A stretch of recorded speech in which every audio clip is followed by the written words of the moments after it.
Nanti, ya pelan-pelan. Baik.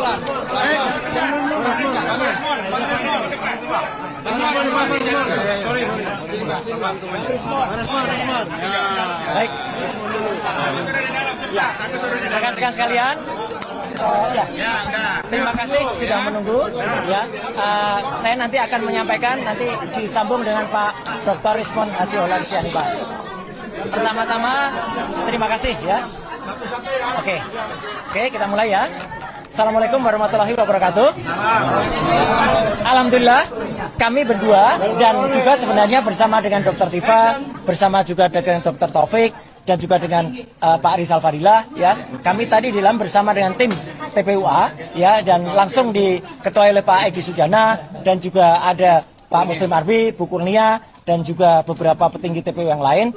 Kami alhamdulillah sudah memaparkan dan sesuai dengan kapasitas itu menyampaikan ke depan paparan dari gelar perkara khusus ya. Pertama-tama yang perlu saya sampaikan, karena saya tahu itu insya Allah itu pasti akan ada tantangan dari mereka ya, maka saya sudah siapkan dulu. Jadi supaya membuktikan gak usah banyak pertanyaan, saya tadi sampaikan kenapa saya juga bicara soal Undang-Undang Keterbukaan Informasi Publik. Nah, sebelum tentang Undang-Undang Keterbukaan Informasi Publik itu diberikan, saya sampaikan kalau selama ini mungkin teman-teman banyak lihat, saya dulu ikutnya keterlibatan di apa? Ini adalah surat dari Kementerian Komunikasi dan Informatika, masih zaman menterinya Pak Samsul Muarif. Jadi ini surat di tahun 2003. Saya adalah termasuk diundang secara pribadi ya dari Universitas Gajah Mada. Jadi clear kan, saya Dr. Rismon, Dr. Tifa itu clear banget. Dan yang lainnya adalah para lembaga. Kemudian saya tadi juga sempat, karena ada DPR, saya sampaikan juga. Untuk DPR, saya berkali-kali menjadi ahli di DPR sebelum saya menjadi anggota DPR. Ya, jadi clear banget. Ini undangan untuk khusus pribadi saya selaku ahli multimedia telematika. Dan yang paling menarik tadi membuat para penyidik itu agak ada yang senyum adalah apa? Sebelum undang-undang itu disahkan, saya justru memberikan penjelasan kepada Divisi Humas Mabes Polri waktu itu soal Undang-Undang Keterbukaan Informasi Publik dan Undang-Undang ITE. Nah, jadi saya dan Dr. Rismon tadi didengar betul dan kami itu sesuai dengan kapasitas. Kami karena dibekali dengan insya Allah ilmu pengetahuan, kami kemudian tadi memaparkan apa yang ada, yang tadi mungkin pada saat masuk sudah disampaikan, tapi ini saya jelaskan lagi. Saya menjelaskan tentang analisis teknis ijazah dan skripsi yang 99,9% palsu ya. Dan saya terbuka sekali, kami terbuka. Paparan ini baik secara hardware maupun secara software tadi kami berikan, dan Pak Kepala pimpinan itu suka sekali menerima, langsung dibaca dan langsung dikopi untuk anggota supaya nanti bisa di semuanya ya. Dan yang jelas kami berangkat dari paparan ketika Fakultas Kehutanan UGM, yaitu Dekan Fakultas Kehutanan Sigit Sunarsa itu memaparkan tentang ijazah fotokopi yang sudah dipaparkan tahun 2022. Salah satu TV waktu itu yang wawancari dia, dan ini saya gunakan sebagai alas hukum pertama. Artinya ada fotokopi ijazah yang kemudian bisa kita analisis. Tapi kemudian saya sama dengan Dr. Rismon, karena itu hanya berupa fotokopi dan masih hitam putih, kami belum bergerak sampai ada seorang kader dari Partai Solidaritas Indonesia, si Dian Sandi, itu mengupload. Nah, karena ada ini, sekali lagi saya katakan, justru sebenarnya postingan dari Dian Sandi inilah yang kemudian membuat gaduh, membuat heboh. Karena dengan adanya foto paparan berwarna ini, dan dikatakan asli, Dr. Rismon kemudian nanti akan cerita, kemudian akan meneliti soal cap yang ternyata tertempel oleh pas foto.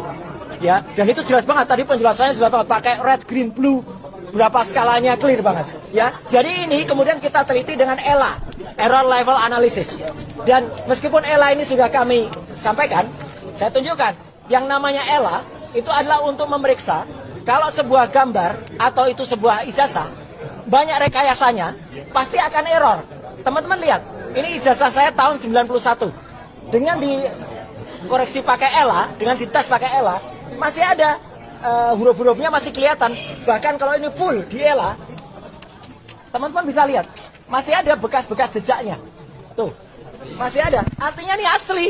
Itu legislasinya juga masih ada, ya, legalitasnya masih ada. Pas foto saya juga masih kelihatan, logo UGM masih kelihatan. Nah, pasti pada bertanya, gimana dengan ijazahnya Joko Widodo kalau di ELA? Ini hasilnya. Nah, Sorry, separuh dulu biar nggak langsung lihat kacau. Nah, lihat ini ijazahnya yang disebut-sebut Joko Widodo. Runyam, begitu dielah hancur dia. Artinya ijazah ini sudah direkayasa pada bagian logo, pada bagian foto, bahkan ketika kita elah secara full kelihatan sekali. Tuh, hancur. Sekali lagi semua presentasi ini tadi saya paparkan dan tanpa terputus, dan pimpinan rapat senang sekali dengan rapat karena ini benar-benar sangat signifikan dan definitif. Kedua, soal foto. Foto saya sampaikan bahwa kalau foto itu asli, ini foto di ijazah saya tadi dengan foto saya sekarang. Ada software yang namanya face comparison, itu akan mengatakan match. Mau kita tahun berapapun, tua sekalipun, software ini ngerti, dia punya algoritma yang bisa mengerti, itu match. Kemudian kalau foto di ijazah Jokowi ditampilkan dengan fotonya Jokowi sekarang, apa hasilnya? Ini, not match, tidak cocok. Foto di ijazah Jokowi tidak cocok dengan wajah Jokowi, clear ya. Terus kemudian cocoknya dengan siapa? Nah, saya memeriksa banyak foto. Akhirnya masuklah foto seseorang namanya Dumatno Budi Utomo. Apakah foto Dumatno ini kemudian ada yang cerita, oh tahun 85 Dumatno itu baru 8 tahun. Ya bukan tahun 85 ini dipalsukan. Tahun berapa dipalsukan? Nah itu nanti akan terjawab. Apakah tahun 2012, apakah tahun 2017, itu nanti akan terjawab. Dan kalau diperlukan itu bisa kita paparkan juga. Nah yang jelas apa? Kemudian kita periksa sekarang, ini yang paling penting. Soal identik atau tidak identik. Ijazahnya Joko Widodo 11.20, saya tadi langsung tembak kepada Pak Dirtipidum, Pak Juandani. Karena Bapak menampilkan ini, yang saya tampilkan ini. Bukan lagi punyanya PSI. Karena ini yang ditampilkan di Barreskrim. Karena ini yang dianggap resmi. Meskipun ini fotokopi, ini lipatan. Teman-teman lihat, 1120. Saya menggunakan 3 ijazah pembanding. Dan saya transparan, terbuka. Tidak ditutup-tutupi ijazahnya yang mana. Itu tadi saya tantang, saya challenge. Jadi kalau Barreskrim, Pak Juandani senyum tadi. Tolong tampilkan nomor ijazahnya. Ini nomor ijazahnya. 11.15 milik Fronojiwo. Saya berani tampilkan ijazahnya untuk pembanding. Jadi kalau Pak Fronojiwo tadi bahkan dikatakan, berani nggak kalau nanti Pak Fronojiwo dihadirkan? Sangat berani. Ya, 11.15 Fronojiwo, kecuali yang ini. Nah tadi ketika yang ini nggak mau ditampilkan nggak mungkin, karena beliau sudah meninggal. Ya, ini Pak Hari Mulyono almarhum 11.16. Ya. Ini perhatikan ijazahnya. Kemudian juga Mbak Sri Murtiningsih 11.17. Apa yang penting bagi 3 ijazah ini? Teman-teman semua, sebentar saya buka dulu 11.17 ya. Nah, 11.17 saya buka. Ini jelas betul. Meskipun ini fotonya nggak kelihatan, nggak apa-apa. Tapi yang penting adalah nomor ijazahnya dan karakter ijazahnya. Sekarang komparasinya. Nah, ini yang paling penting. Teman-teman semua, lihat pada gambar ini. Di sini kelihatan betul. Ini ijazah milik Joko Widodo yang di atas. Ijazah Hari Mulyono, Fronojiwo, dan Sri Murtiningsih. Apa yang bisa teman-teman lihat? Perhatikan saja di sini. Ini udah huruf A. Ini ada logo. Ijazah nomor 11.17, Sri Murtiningsih, huruf A-nya masuk. Ijazah milik 11.15, Fronojiwo, huruf A-nya juga masuk. Saya yang kepotong, ijazahnya milik Hari Mulyono, huruf A-nya juga masuk. Ijazah milik Joko Widodo 11.20, huruf A-nya dalam bahasa Jawa mencotot. Mencatat itu artinya keluar. Jadi tidak identik. Catat saja. Ijazahnya Joko Widodo mencotot, ya. Mencotot itu keluar. Artinya tidak identik. Bahkan Dr. Iswan itu mengambil 6 perbedaan. Ya, jadi luar biasa. Kemudian tadi saya juga menjelaskan bagaimana soal skripsi. Ini yang paling penting. Saya, Dr. Ismon, Dr. Tifa, kami memperoleh bukti skripsi ini langsung. Dan ini adalah primary evidence. Langsung dari tangan pertama, langsung dari Ibu Wakil Rektor, Ibu Profesor Wening Dasporo, dan Wakil Rektor juga si Haji ya, gitu. Jadi kami dapatkan langsung, bukan mencuri.